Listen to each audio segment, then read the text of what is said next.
जो भी चीज दिखाई पड़ती है वो दृश्य होती है, मगर जो देखता है वो दृष्टा होता है। दृश्य और दृष्टा का भेद जिसने समझ लिया उसने जीवन के रहस्य को समझ लिया। क्योंकि ये जीवन दृश्य और दृष्टा का खेल है और इसमें हम उलझे हुए हैं। इस खेल में हम जान पा नहीं रहे हैं हम दृष्टा है या दृश्य हैं। हम बीच में उलझे हुए हैं, ना हम दृश्य हो पा रहे हैं ना हम दृष्टा हो पा रहे हैं। इसको अच्छे से समझने के लिए पहले तो आपको जानना होगा ये दृश्य क्या है। दृश्य का अर्थ होगा जो भी दिखाई पड़ता है। दृश्य का लक्षण ये है जिसको कोई देख सकता है, चाहे वो चीज अभी कोई नहीं देख रहा हो, तो भी अगर कोई उसको देख सकता है वो दृश्य जगत में आएगी। तो ये जो संसार है, सारा जो बाह्य संसार है जो हमको दिखाई पड़ता है, ये सब दृश्य हो गया क्योंकि इसको हम देख सकते हैं। इसको कोई और भी देख सकता है, मैं भी देख सकता हूँ, कोई और भी देख सकता है। ये पेड़, ये आकाश, ये पृथ्वी मैं भी देख सकता हूँ, कोई और भी देख सकता है। इसलिए ये दृश्य हैं। ऐसे ही इस दृश्य को हम 5 इंद्रियों के द्वारा देखते हैं। आंख से हम देखते हैं, कान से हम सुनते हैं, त्वचा से हम स्पर्श का अनुभव करते हैं, नाक से हम वासना का अनुभव करते हैं, जीवा से हम टेस्ट का अनुभव करेंगे। 5 जो इंद्रिय हमारे पास है वो दृश्य जगत को देखने का अंग है, दृश्य जगत को देखने की व्यवस्था है।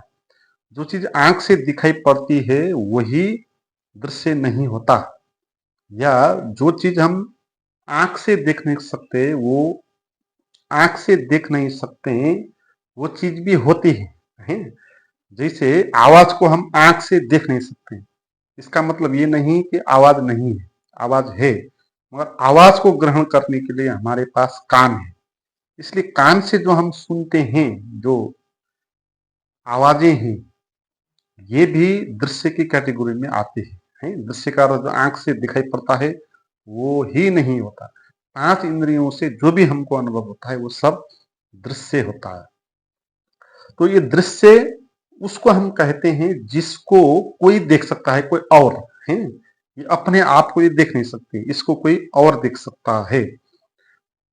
तो हमारे पास जो भी जीवन है बाहर, ये सभी जो आंख से दिखाई पड़ता है, कान से सुनाई पड़ता है, नाक से सूंघ के पता चल जाता, जो भी हमको अनुभव में आता है, ये सब चीजें दृश्य जगत है। ये सब दृश्य हैं, दृष्टा नहीं है।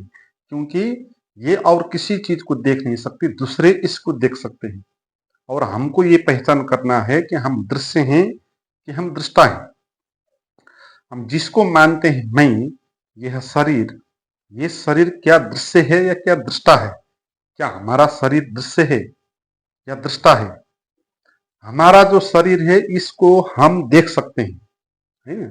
बाहर से तो देख ही लेते हैं, और जो चीज आंख से देखते नहीं वो चीज हम अनुभव करते हैं मन से, बुद्धि से।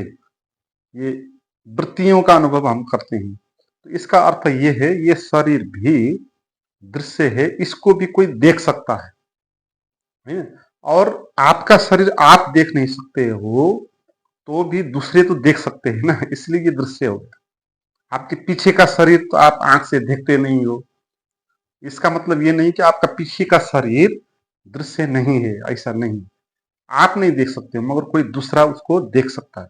इसलिए हमारा जो पूरा शरीर है, बाहर से जो दिखाई पड़ता है वो भी, और भीतर से जो भी होता है वो भी, वो सब दृश्य ही होता है, क्योंकि इसको कोई देख सकता है ना? त्वचा ने इस शरीर के भीतर क्या है इसको छिपा दिया है, अगर इस त्वचा को निकाल दें तो भीतर ये सब दिखाई पड़ जाएगा। तो इसलिए इस शरीर के त्वचा के भीतर जो भी हड्डी है, मांसपेशियां है, जो भी है, ब्लड है, मलमूत्र है, जो कुछ भी है, ब्रेन है ना? जो कुछ भी है ये सब दृश्य है, ये भी दिखाई पड़ता है ना? इसको कोई और देखता है, इसलिए दृश्य से दृष्टा भिन्न होता है ना? दृश्य से दृष्टा बिल्कुल अलग होता है। क्योंकि वो देखने वाला होता है ना, दिखाई पड़ने वाला नहीं होता है, आयाम ही अलग हो जाता है। तो इसका अर्थ ये हुआ कि हमारे पास जो कुछ भी हमारे मन है, हमारे पास विचारें हैं, हमको लगता है कि ये विचार दृष्टा है लगता है, मगर विचार भी हम देख सकते हैं। हमको अनुभव होता है कि विचार चला, हम कहते हैं कि मेरे मन में ये विचार चला। इसका अर्थ क्या है कि विचार को भी हमने देख के ही कहा। अगर देखा नहीं होता तो कैसे कहते कि मेरे मन में ये विचार चला। इसलिए हमारे भीतर कोई ऐसा तत्व है जो इन चीजों को देख सकता है। तो इसका अर्थ हम ये चीजें नहीं है, ये चीजें दृश्य हैं। तो हम तो इस सब चीजों को देख सकते हैं ना, इस शरीर को देख सकते हैं, इस मन को देख सकते हैं।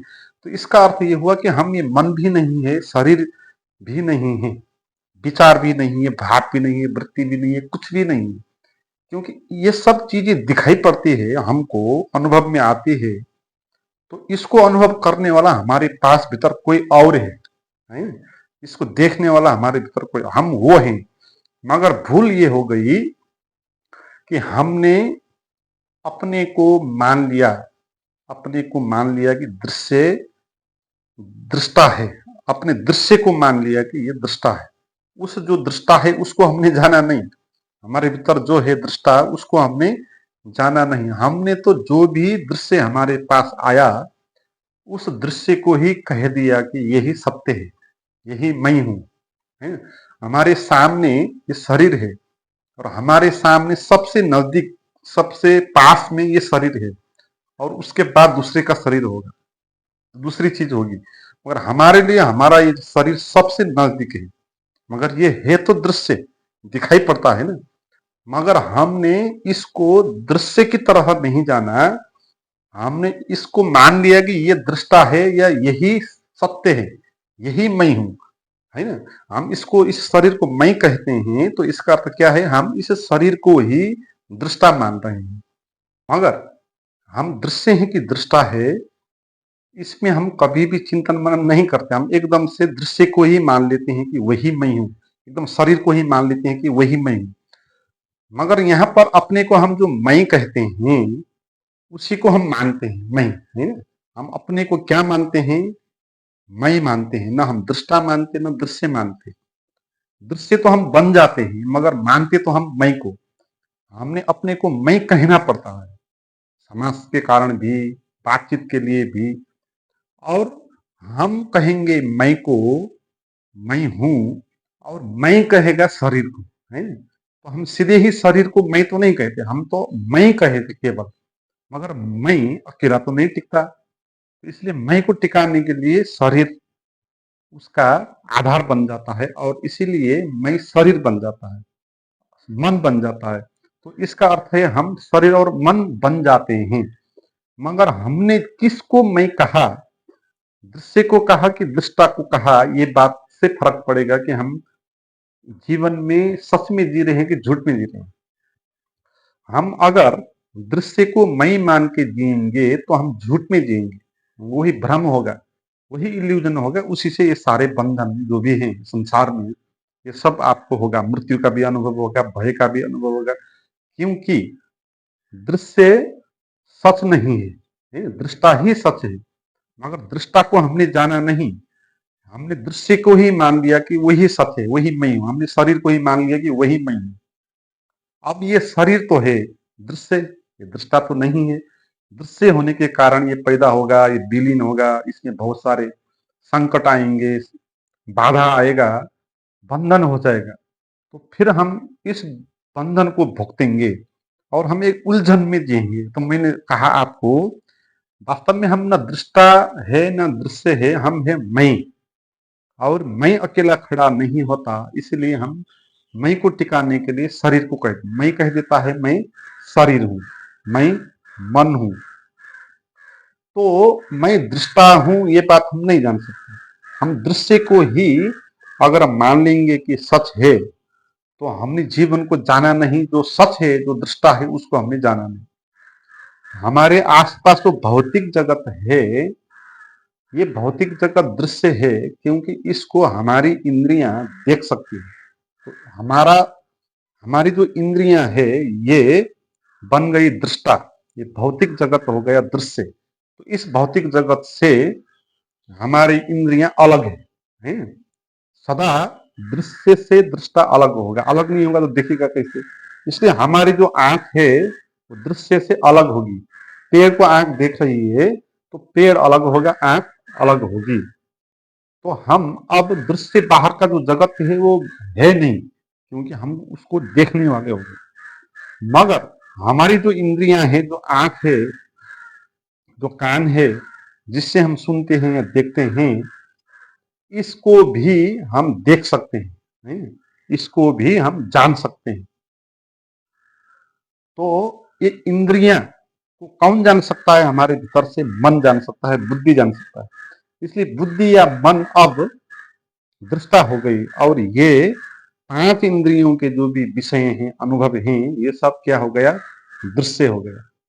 पहले जो चीज दृष्टा था वो अब दृश्य हो गया, क्योंकि उसको भी कोई और देख सकता है, बुद्धि या मन देख सकते हैं। और बुद्धि या मन को भी हम देख सकते हैं भीतर से, है? बुद्धि, मन, इसको भी हम जान सकते हैं। तो वो जो जानने वाला है हमारे भीतर, बुद्धि या मन को, जो भी कह रहा है कि ये मन ऐसा हुआ, जो सात स्वप्न देखते हैं हम, तो हम जगने के बाद कह देते हैं कि मैंने ऐसा ऐसा स्वप्न देखा है, किसी ने किस तो वहां स्वप्न को देखा था, इसलिए तो कह रहा है। हम कहते हैं मेरे मन में ऐसे ऐसे विचार चले, तो हमारे भीतर मन से भिन्न भी कोई और चीज है जो जानती है कि मन में क्या चला। हम कहते हैं मेरे शरीर में ऐसा ऐसा वृत्ति भाव पैदा हुआ, वृत्तियां उठी, तो इसका अर्थ है हमारे भीतर कोई और भी एक चीज है जो वृत्तियों की भी जान रहा है। तो वो चीज क्या है?